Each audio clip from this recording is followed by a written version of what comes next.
وہاب صاحب کا بیان شروع کر دیا. ہماری آنکھ اللہ کے حکم سے دیکھتی ہے, ہمارے کان اللہ کے حکم سے سنتے ہیں, ہم دیکھ چکتے زبان سے, لیکن کس کا ارادہ ہوتا ہے؟ میں نے کہا بھائی بس کر دے یار,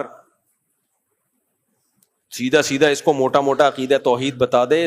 اچھا میں اردو میں کہہ رہا تھا کہ وہ ان کو افریقی زبان میں ٹرانسلیٹ کرے نا, وہ پھر ٹرانسلیشن میں وہ لمبی تقریر. میں کہہ رہا تو ہی کر لے بھائی, اس کو میں نہیں کر رہا.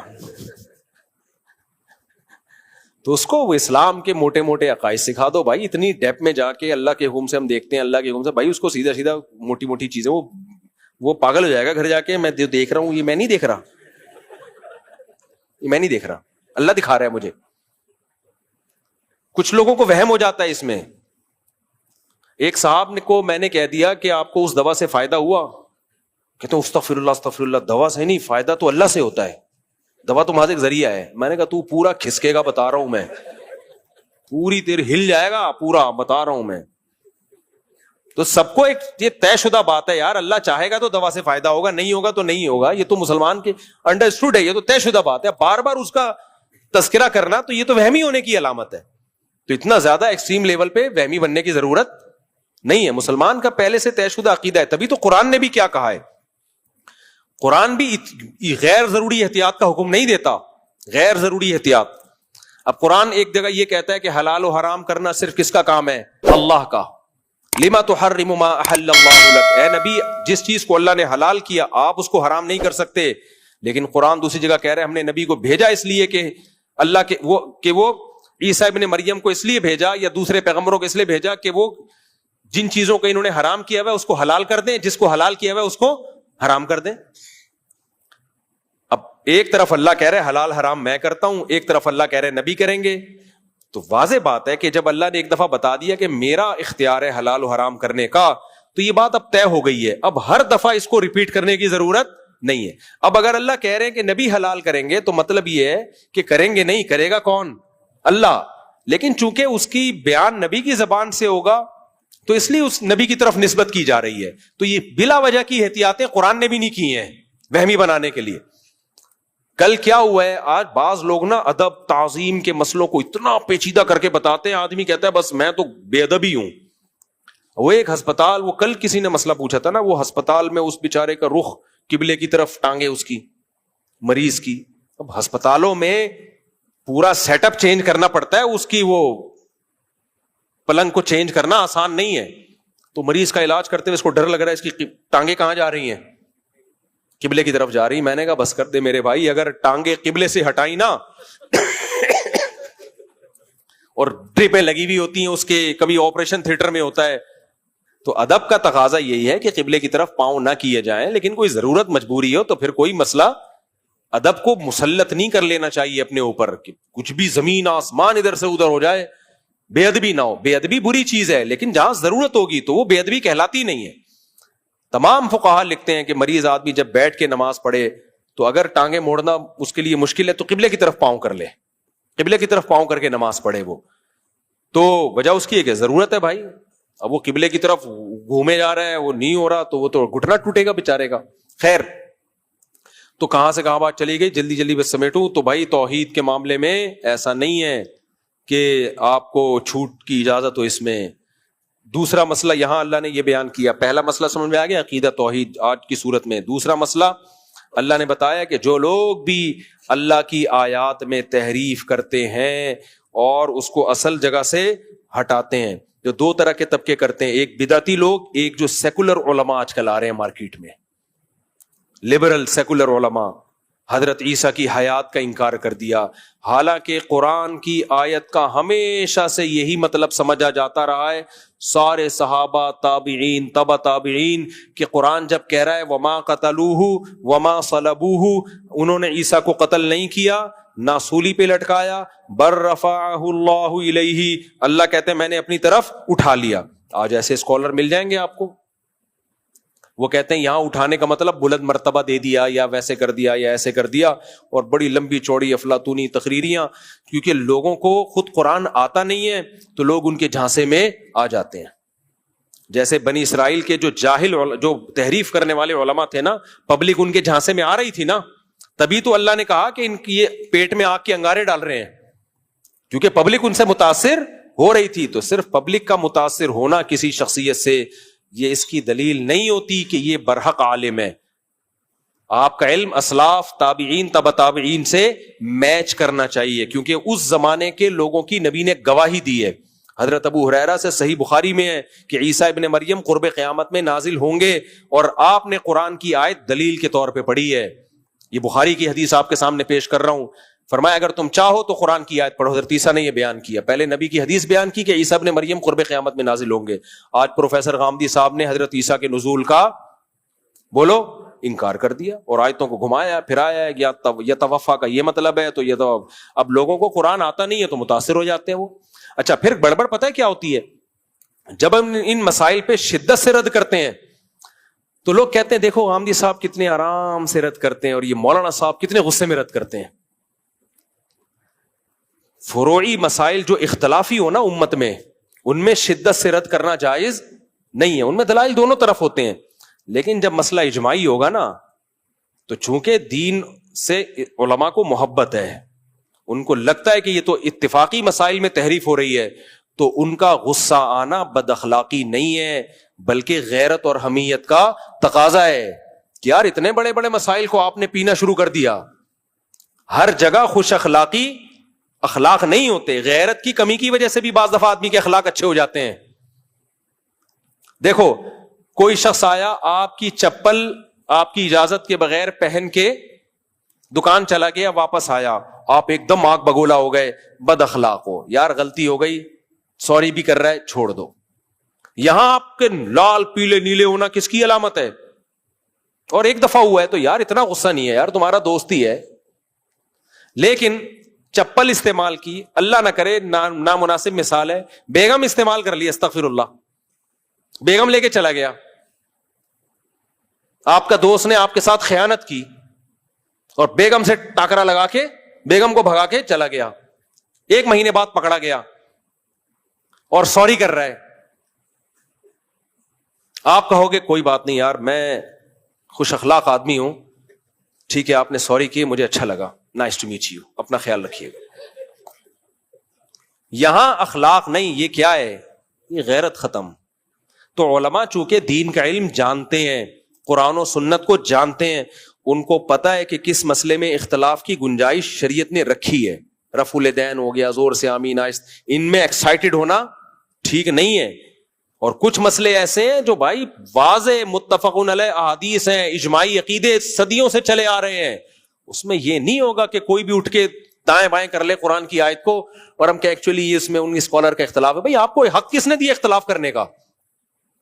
آپ کو کس نے, آپ ہوتے کون ہو اختلاف؟ 15ویں صدی میں آپ پیدا ہو رہے ہو, ساری زندگی آپ کی یونیورسٹیوں میں مختلف ٹاپک پڑھاتے ہوئے گزری, چند کتابیں آپ نے پڑھ کے آپ اسکالر بن گئے, اور آپ ابو حنیفہ کا مقابلہ کر رہے ہو, امام شافعی کا مقابلہ کر رہے ہو, امام احمد کا مقابلہ کر رہے ہو, امام مالک کا مقابلہ کر رہے ہو, امام بخاری کا مقابلہ کر رہے ہو, امام مسلم کا مقابلہ کر رہے ہو, ابن تیمیہ کا مقابلہ کر رہے ہو, بڑے بڑے محدثین, عبداللہ بن مسعود آپ کے مقابلے میں, ابو ہریرہ آپ کے مقابلے میں, اور آپ دلیل کیا دیتے ہو؟ میں صرف پیغمبر کی بات کو مانتا ہوں, باقی کسی کو نہیں مانتا.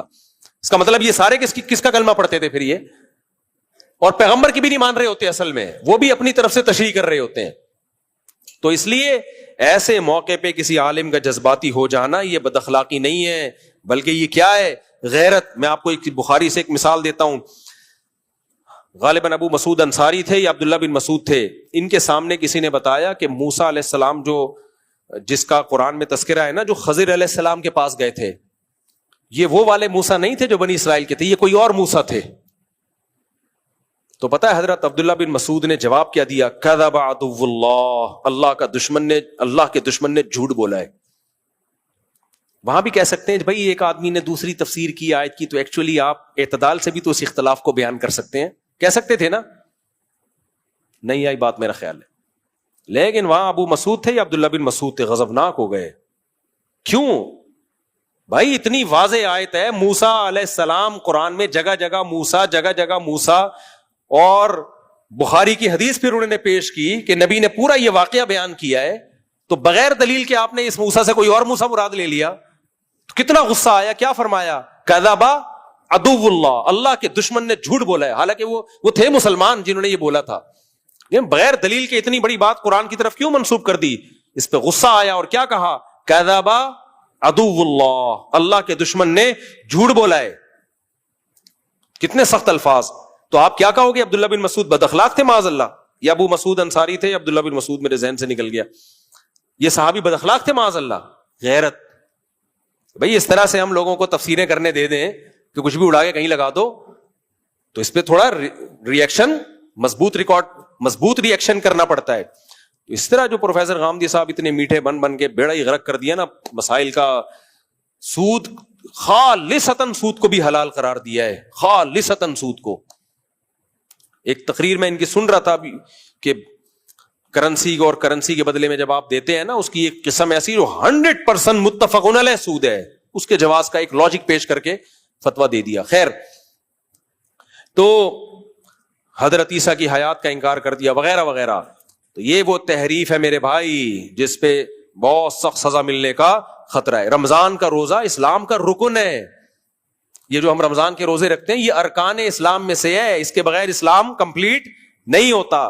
اللہ نے 2 لوگوں کو اجازت دے دی، 2 لوگوں کو روزہ چھوڑنے کی، مریض اور مسافر. غامدی صاحب نے فتویٰ دے دیا کہ کل اگر آپ کا امتحان ہے اور آپ ٹینشن میں ہیں تو آپ روزہ چھوڑ سکتے ہیں. آپ کہاں سے نکالا آپ نے؟ اسلامی ارکان بھی آپ نے نہیں بچائے بھائی. اس کی باؤنڈری کیا ہے؟ ایک آدمی کا کل پیپر ہے، ایک آدمی کی کل شادی ہے. ٹینشن کا معیار کیا ہے آپ کے پاس؟ کل ہو سکتا ہے وہ آج اس کو کرسیاں لگانی ہو، تمبو لگانا ہو، بہت بزی ہو، وہ نہیں روزہ رکھ سکے. وہ تو کون سا تھرمامیٹر ہے جس کو لے کے آپ یہ فیصلہ کرو گے؟ ہو سکتا ہے جس کی کل شادی ہو وہ زیادہ ٹینشن میں ہو، امتحان ہو وہ زیادہ ٹینشن میں نہیں ہو. وہ تھرمامیٹر کیا ہے، معیار کیا ہے جسے دیکھ کے آپ یہ فیصلہ کرو گے کہ اس کو کم ٹینشن ہے، اس کو زیادہ ٹینشن؟ ایک آدمی مزدور ہے، کل اس نے تعمیری کام کرنا ہے، مزدوروں کے لیے بھی روزہ چھوڑنا حلال ہو گیا. مجھے بتاؤ امتحان والے کو ٹینشن زیادہ ہوتی ہے یا جس نے گرمی میں گڑھا کھودنا ہو؟ فقہا نے تو مسئلہ بیان کر دیا چاروں اماموں کے نزدیک، صرف مسافر مریض روزہ چھوڑ سکتا ہے، قرآن نے اجازت دی. نہ مزدور چھوڑ سکتا ہے، کیونکہ ٹینشنوں کی تو پھر مختلف قسمیں ہیں. کس ٹینشن کو کس ٹینشن پہ قیاس کرو گے؟ کل آج آپ نے فتویٰ دیا کہ صرف جس کا پیپر ہے وہ روزہ چھوڑ سکتا ہے. کل کوئی اٹھے گا بولے گا بھائی میرے ابا کو کل ہارٹ اٹیک ہوا ہے، میں بھی روزہ چھوڑ سکتا ہوں. بیمار وہ ہیں لیکن ٹینشن کس نے اٹھانی ہے؟ میں نے اٹھانی، لہذا میں روزہ چھوڑ سکتا ہوں. تو بیسی کوئی حد آگے بیڑا غرق ہو جائے گا اسلام کا. تو اسلامی رکن ہے روزہ. اسلام کے احکام آسان ہیں، لچکدار نہیں ہے، اس میں اپنی طرف سے ایڈیشن نہیں ہو سکتی. تو یہ ہے وہ قرآن نے جو بیان کیا کہ یہود و نصارہ نے یہ کام کیا تھا، جس کا نتیجہ کیا نکلا؟ دین کا بیڑا غرق. آج دیکھو یہود و نصارہ کے پاس ککھ بھی نہیں بچا ہے، کچھ بچا ہی نہیں ہے. ہمارے پاس پورا دین 1400 سال سے. کیوں؟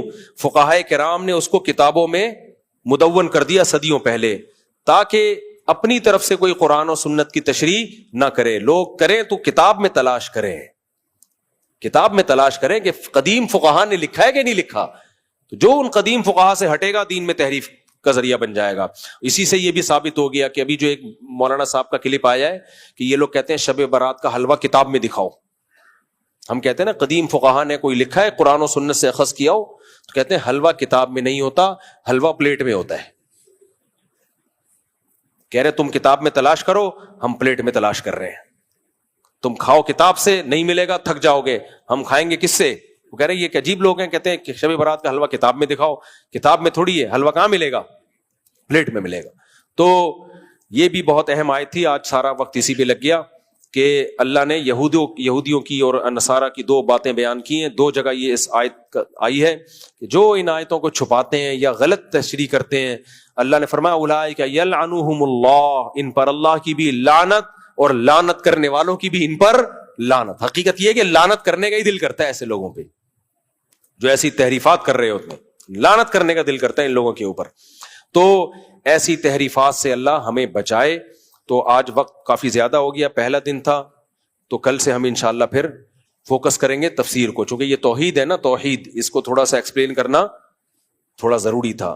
ایاک نعبد و ایاک نستعین. تو دیکھو ہم جب اسکول پڑھتے تھے سینٹرل آئیڈیا کیا ہے اس کا، کہتے تھے نا، وہ ایک ٹاپک ہے، مضمون ہے، اس کا سینٹرل آئیڈیا کیا ہے.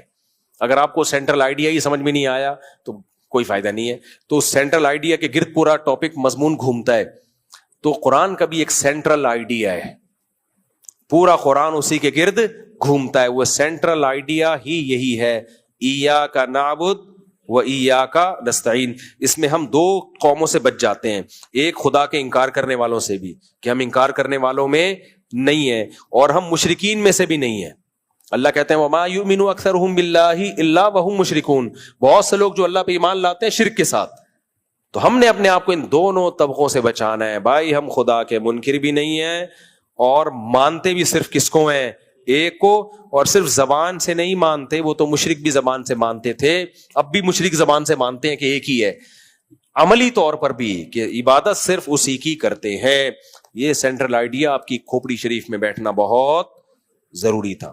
تو کل سے انشاءاللہ پھر ہم پراپر وے میں سورہ بقرہ کی تفسیر شروع کریں گے. اللہ تعالیٰ سمجھنے کی, عمل کی توفیق عطا فرمائے. وما علینا الا البلاغ.